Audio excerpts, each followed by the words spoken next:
Man, what a good looking scooter.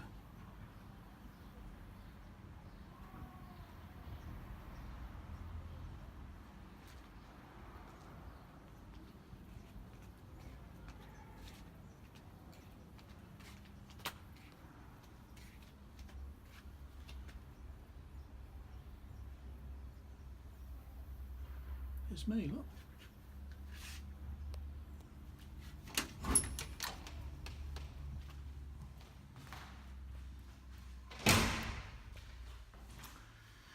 So this is the exhibition space. I'll just pan round so you get an idea of where we are.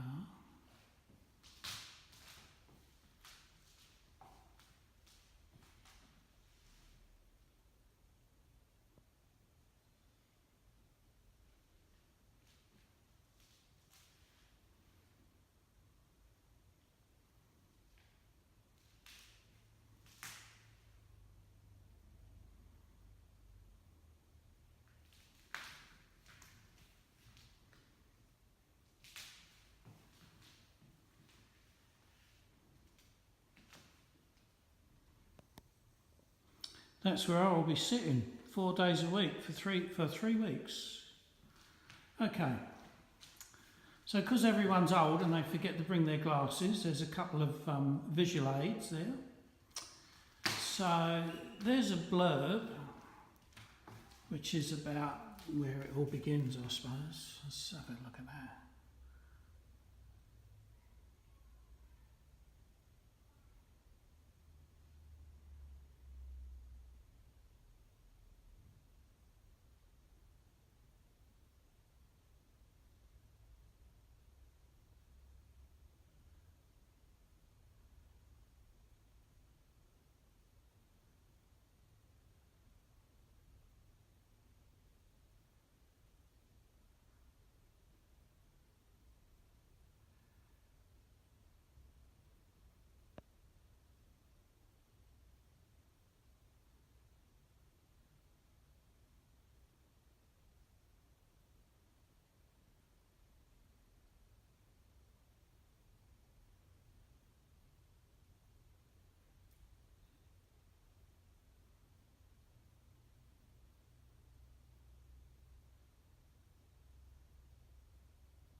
So that's the kind of blurb thing. This is not a themed set. There's 8 of those, but this is not one of them. This is called The Early Years. And some of you may recognise some of those postcards, some of those images. You may not, but this was sort of like when I was making sort of the first ones that got half decent, where I had a photograph on the front and the back was printed as a photograph. And then I just glued the two together and off they went. Put a stamp on them, and then I started, the back part, I started decorating that. I put the airball sticker on and did my own stamps. That's one. There's another nice one up there, that one. And they're, although it's got words on them, they are actually photographs. So they're really cheap to produce. Like, I think at the time it was 27 cents each, that's 54 cents, a stamp for 70 cents, and off they went. They were good.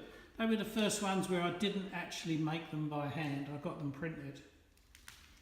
So that's like where it begins, that's the early years. And then we move on, and we've got the themed sets. But first of all, in amongst the exhibition is there's these blurbs, which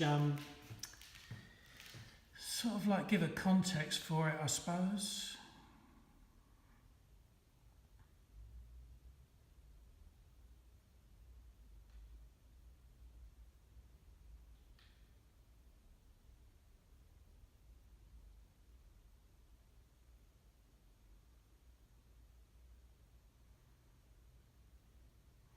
What it basically saying is that a photograph's just a photograph, and when you look at it, any meaning is what you put on it from yourself, from your own things. But scattered in amongst all that is things like this. I don't know if you can see that.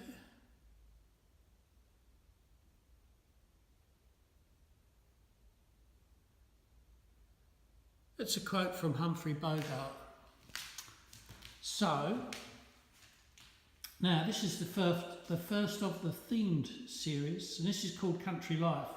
And I'm not going to read every card, they're online so you can go and read them yourself, but these actually go way, way back. I took these pictures in 1984, and in fact that's a long time ago, it's 33 years ago.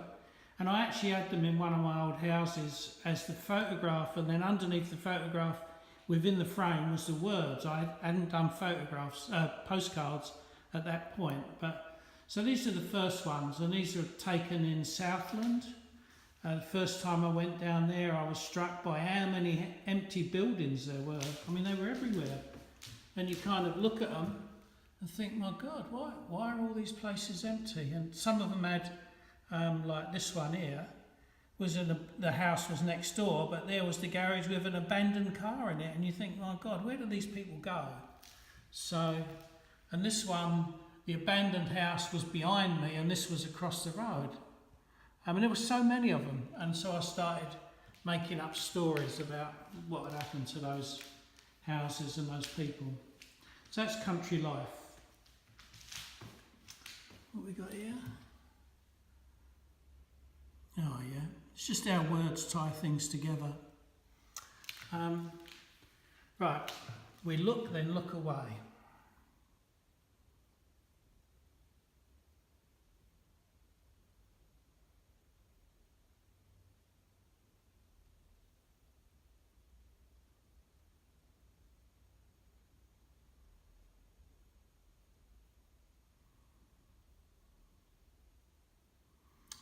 I only came across that recently, and it struck me that it never really occurred to me, like there are so many rules, rules in society about what you can look at and for how long, what you can stare at, like it's rude to stare. Haven't we all heard that a few times? And that never really twigged that when you look at a photograph, you're outside of all those rules. So this is called One Night in Brussels, and it says underneath, this really happened. So these are those pictures that you can stare at as long as you like, whereas you couldn't really stare at a woman's tits for as long as you liked. That would be rude. And also these are things that happen in people's lives that you can't and you don't really talk about them, But they're there, they're a part of it. So that's One Night in Brussels. What we got up here? Oh yeah, there we go.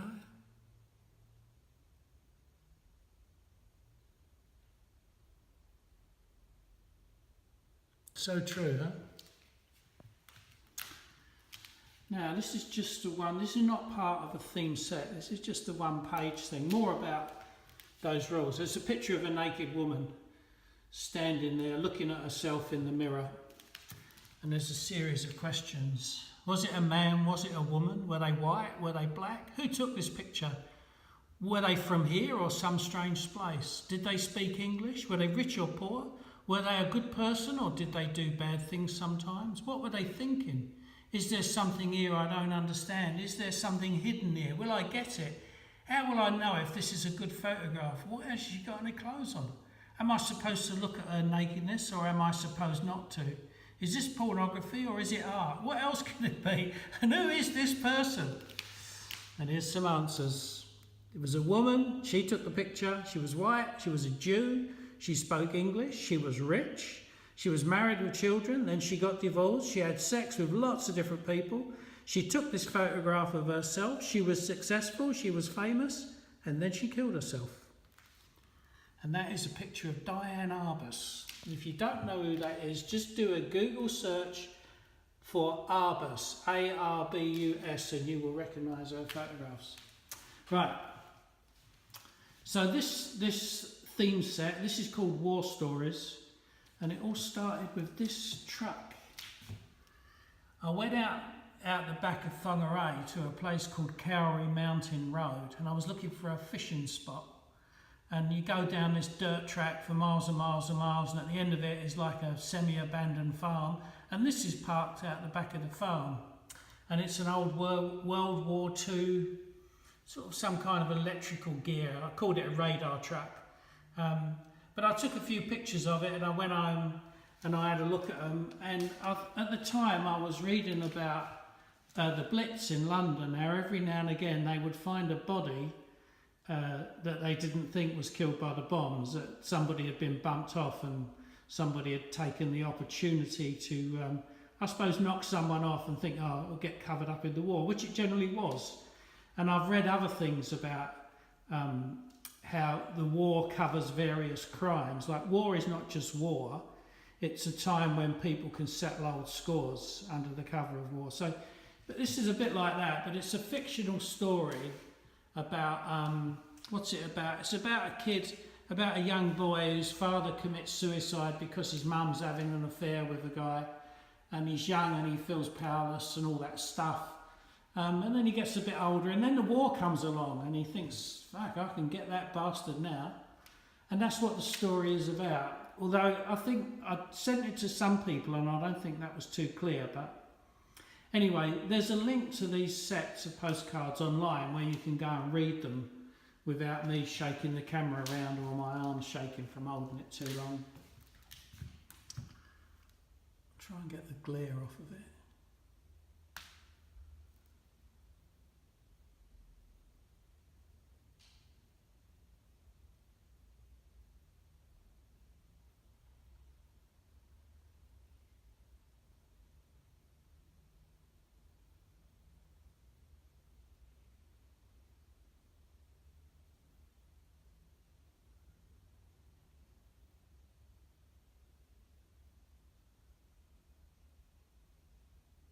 You can always pause the video if I move the camera away too quick.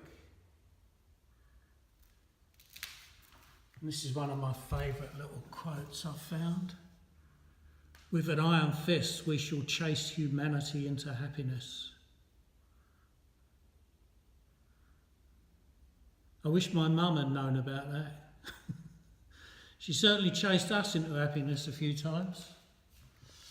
Now, this series is called True Crime, and it's a series of pictures of dead animals. And what it was when we were in Sweden, there was this pigeon dead on the floor, and I saw it in the morning, and then when we came back in the afternoon it was still there, and the next day we came back and all the rubbish had been swept away, but the pigeon was still there. It actually stayed there for about 3 days, and so I took a picture of it.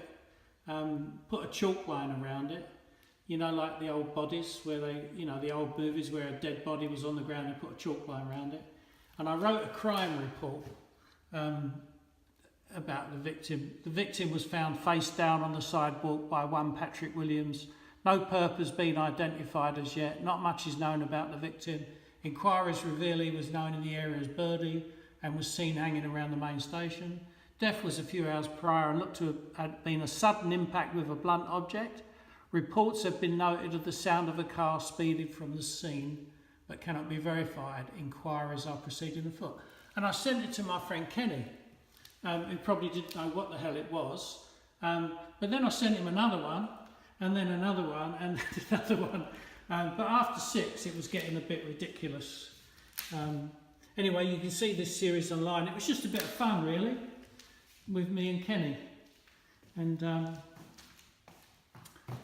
so what is it with photography? Okay, let's have a look at this because it's part of it.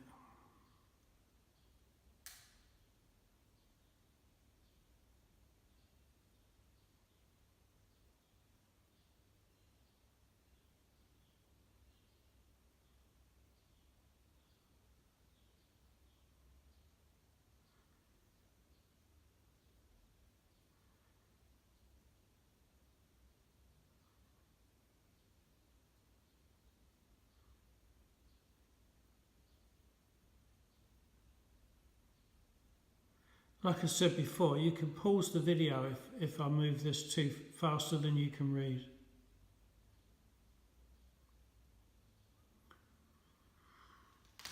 And then there's this one. The first time I read this, it really struck me how true it was.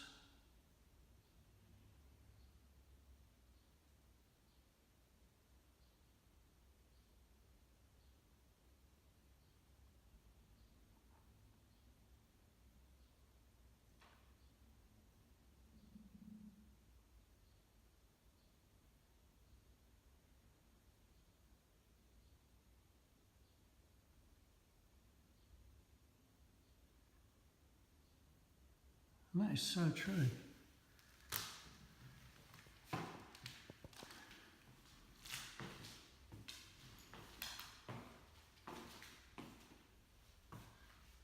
Have a little bit of fun up here.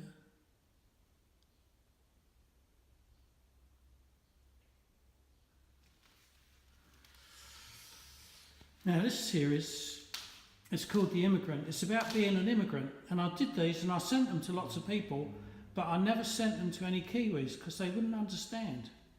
You know, when you're an immigrant, people who are born in the country have no idea what it's like.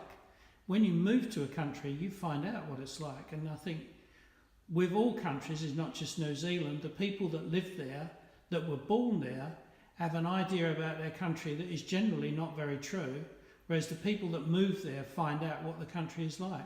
I mean, that's true for all countries, not just this one. And that's what that series is about. And what we got here, it's the last in that series of blurbs.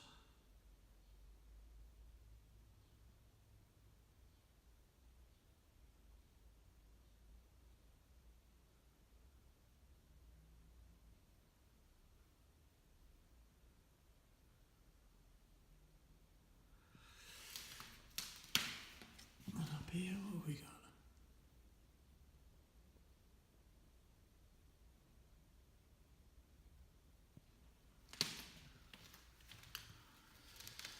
So there's a bit there, that's very wordy, I won't go into that one, it's kind of related but kind of not. I came across this in that process. Deltiology, the study and collection of postcards. Now, this series here. This was 2006.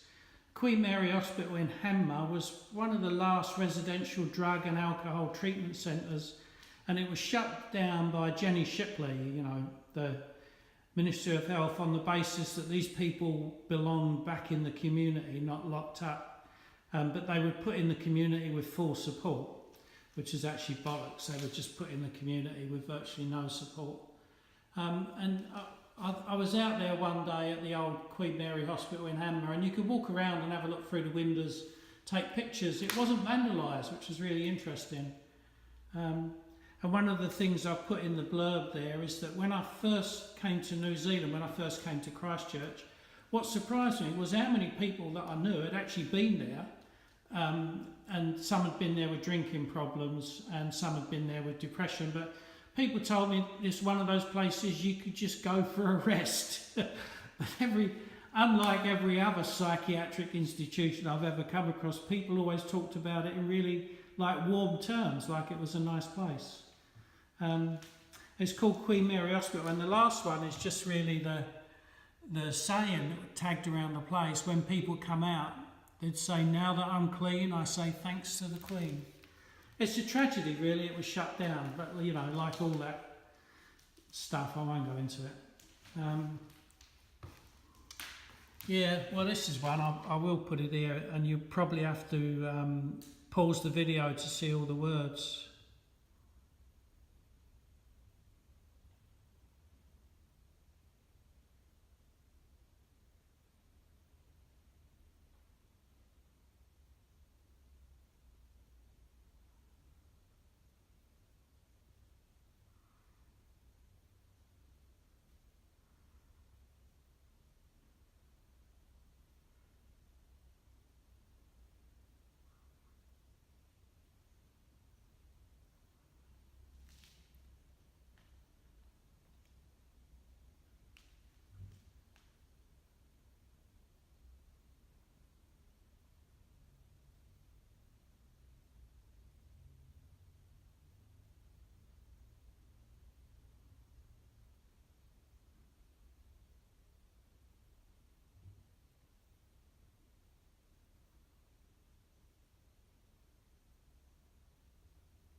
This is called Friends Reimagined, and these are pictures of my friends, and I've written alternative histories for them.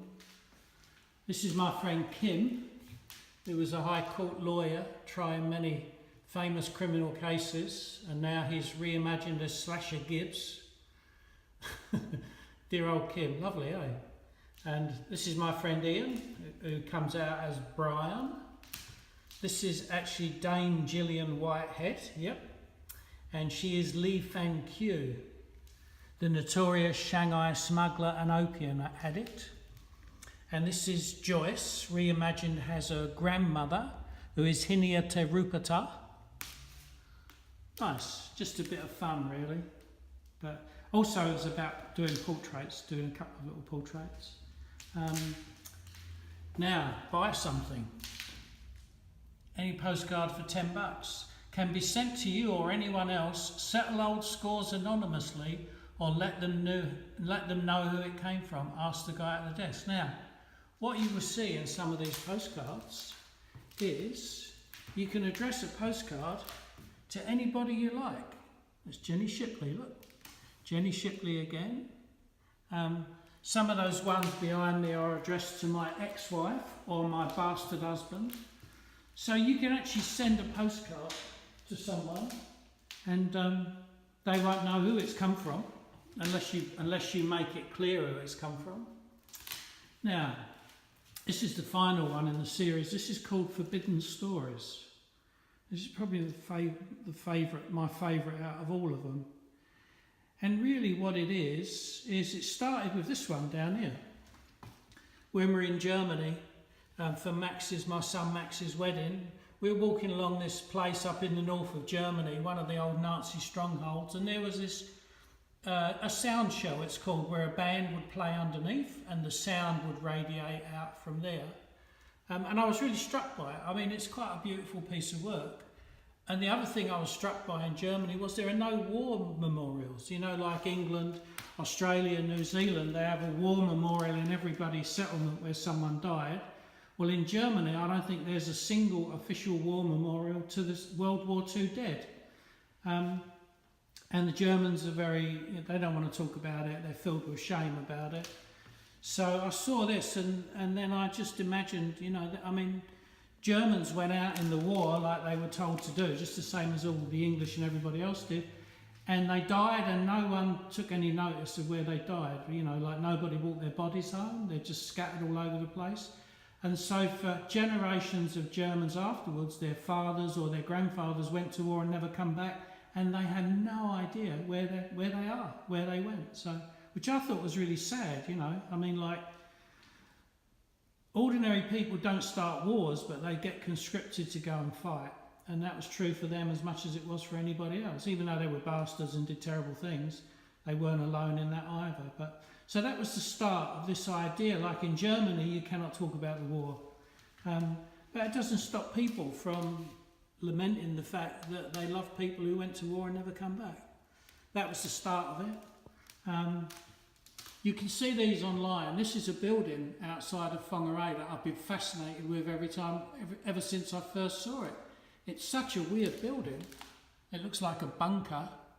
And there's no clear signs on it as to what its purpose is or who owns it. And this one here is about when I lived at Bergen's flat. This is about burning out the paedophile's caravan. It was actually a paedophile living in a bus.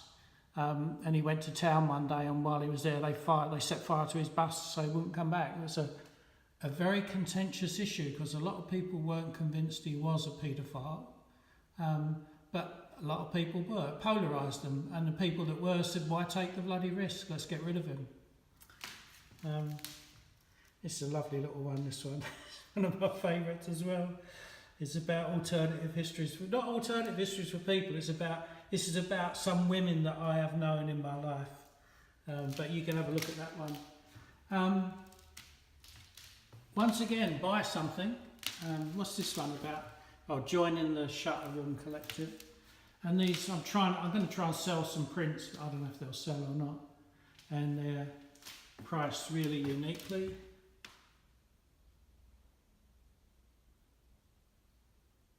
I just figured they'll take them. Most people are honest, they'll pay. There's a red dot there, I haven't sold one, I just run out of framed prints, so I put a red dot as if I had. But that's it really. That's my exhibition of postcards, and there's, like I said, there's images here that I realise go back to 1984, and some of them were only taken a few weeks ago. So there you go. This is Postcards, and I'm Patrick Williams. Bye.